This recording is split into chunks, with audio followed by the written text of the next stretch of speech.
Good morning. It's December 1st, and this is your daily brief in science. Here's everything you need to know. A rise in ocean acidity is being amplified by upwelling, threatening coastal ecosystems, and the industries that depend on them. Historic boron isotope records from coastal regions, paired with regional ocean models, are used to reconstruct 20th century acidity and project 21st century changes. The research highlights the importance of understanding regional ocean processes as part of climate mitigation and adaptation, including renewable energy and electrification to protect ocean health.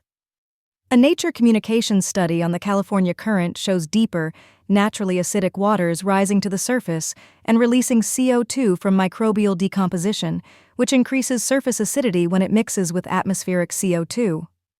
Findings indicate upwelling zones experience faster acidification rates because the upwelled water is already acidic before it reaches the surface. This amplifies local impacts on marine life and coastal communities that rely on fisheries and tourism. The implications extend to other major global upwelling systems such as Humboldt, Benguela, and Canary, which may face similar accelerated acidification as CO2 levels continue to rise. The work underscores the need to factor regional ocean dynamics into climate projections and policy planning. It also supports ongoing efforts to mitigate climate change and to implement adaptation strategies that protect ocean health and coastal economies. Scientists say understanding these processes is essential for managing ecosystems under a changing carbon regime. Overall, the research provides a clearer picture of how natural ocean processes can intensify the effects of atmospheric CO2 on surface waters. A new study proposes that Earth's early lithosphere shifted from a squishy lid state to a cooling, fracturing regime that laid the groundwork for plate tectonics, and it suggests Venus shows similar patterns through episodic or plutonic squishy lid states. Published in Nature Communications in 2025 by Tianyang Liu, Manhui Li, Guochun Zhao, and colleagues, the work offers a unified framework for how terrestrial planets evolve tectonically as they cool. The researchers used advanced numerical models to classify 6 distinct regimes, including a newly identified episodic squishy lid, and map how transitions occur across cooling trajectories. A regime diagram highlights how planets may move between states as heat is lost, documenting probable pathways over time. The study argues that Earth may have experienced a squishy lid phase during cooling, priming its lithosphere for full plate tectonics later on. It also provides a mechanism to explain Venus's coronae within the same theoretical framework, through episodic or plutonic squishy lid states. The model introduces a memory effect in tectonics, meaning past lithospheric weakening can bias future transitions along cooling paths. This hysteresis implies that regime changes follow more predictable routes as planets evolve and lose heat.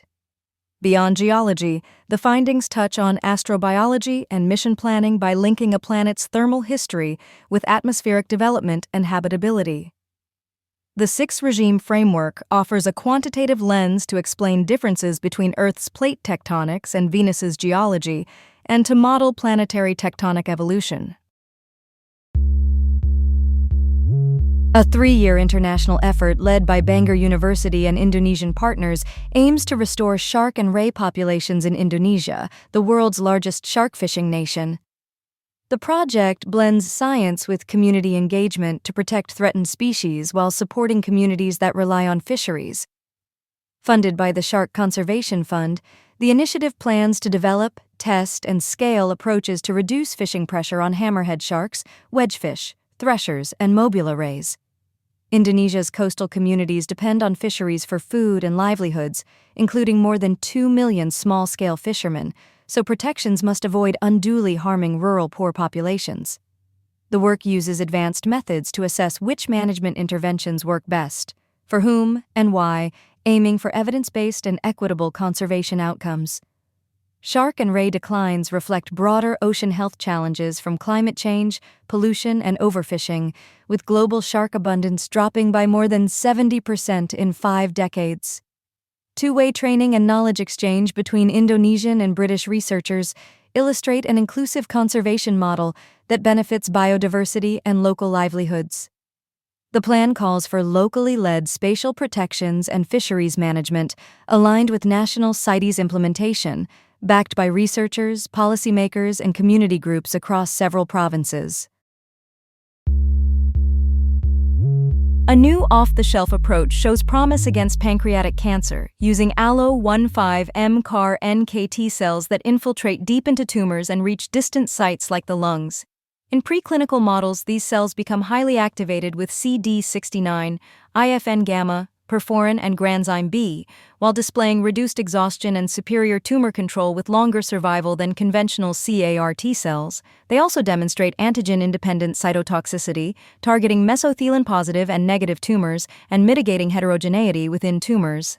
In vitro, Allo-15M CAR-NKT cells kill pancreatic cancer cells across mesothelin expression levels and maintain cytotoxicity over serial challenges, relying on NK receptor signaling for killing, whereas conventional CAR T therapies struggle against mesothelin-negative or heterogeneous tumors.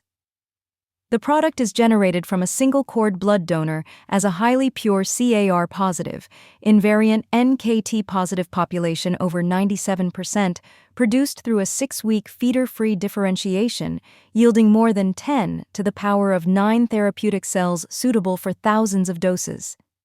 Safety and immunogenicity data are favorable, with low HLA expression after inflammatory stimuli, minimal alloreactivity, no graft versus host disease signs in mice, no weight loss or systemic toxicity, and reduced inflammatory toxicity in a peritoneal CRS model, while preserving anti-tumor activity. The cells combine a mesothelin-targeting third-generation CAR, an invariant NKT-TCR, and soluble IL-15 to boost persistence, trafficking, and effector function, enabling scalable, off-the-shelf production. Overall, the study outlines a preclinical platform for scalable, universal immunotherapy against both primary and metastatic pancreatic cancer, potentially overcoming antigen heterogeneity, tumor microenvironment barriers, and immune escape. Antigen-independent cytotoxicity was observed with control of mesothelin-negative tumors and localized tumor activity, indicating resistance to antigen escape common in solid tumors.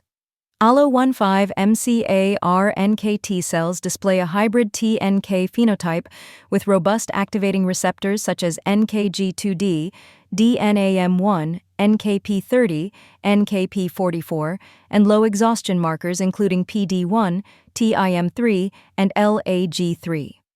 Allogeneic stem cell engineered CAR-NKT cells derived from cord blood, HSPCs, were developed to treat pancreatic cancer, addressing autologous CAR-T manufacturing bottlenecks and tumor resistance. A new look at a stellar death reveals the first direct glimpse of a supernova's early shape. Astronomers used spectropolarimetry with the VLT Force 2 instrument to measure SN 2024 GGG1 and found an elongated, non-spherical breakout right at the shock front. The initial explosion stretched along a single axis, showing that the event was directional from the very start, not perfectly spherical. By about day 10, hydrogen-rich outer layers emerged along that same axis, indicating the directional mechanism persisted as the explosion unfolded. An artist's impression highlights this breakout phase, emphasizing the observed asymmetry in the early evolution of the supernova. SN 2024 GGGY occurred in galaxy NGC 3621, roughly 22 million light-years away in the Hydra constellation, with first light detected by Atlas on April 10, 2024, and follow-up observations the next day. These measurements challenge or constrain existing supernova models and provide new insights into how massive stars die and how shocks propagate through stellar material. The study detailing these findings was published on November 12, 2025, in Science Advances.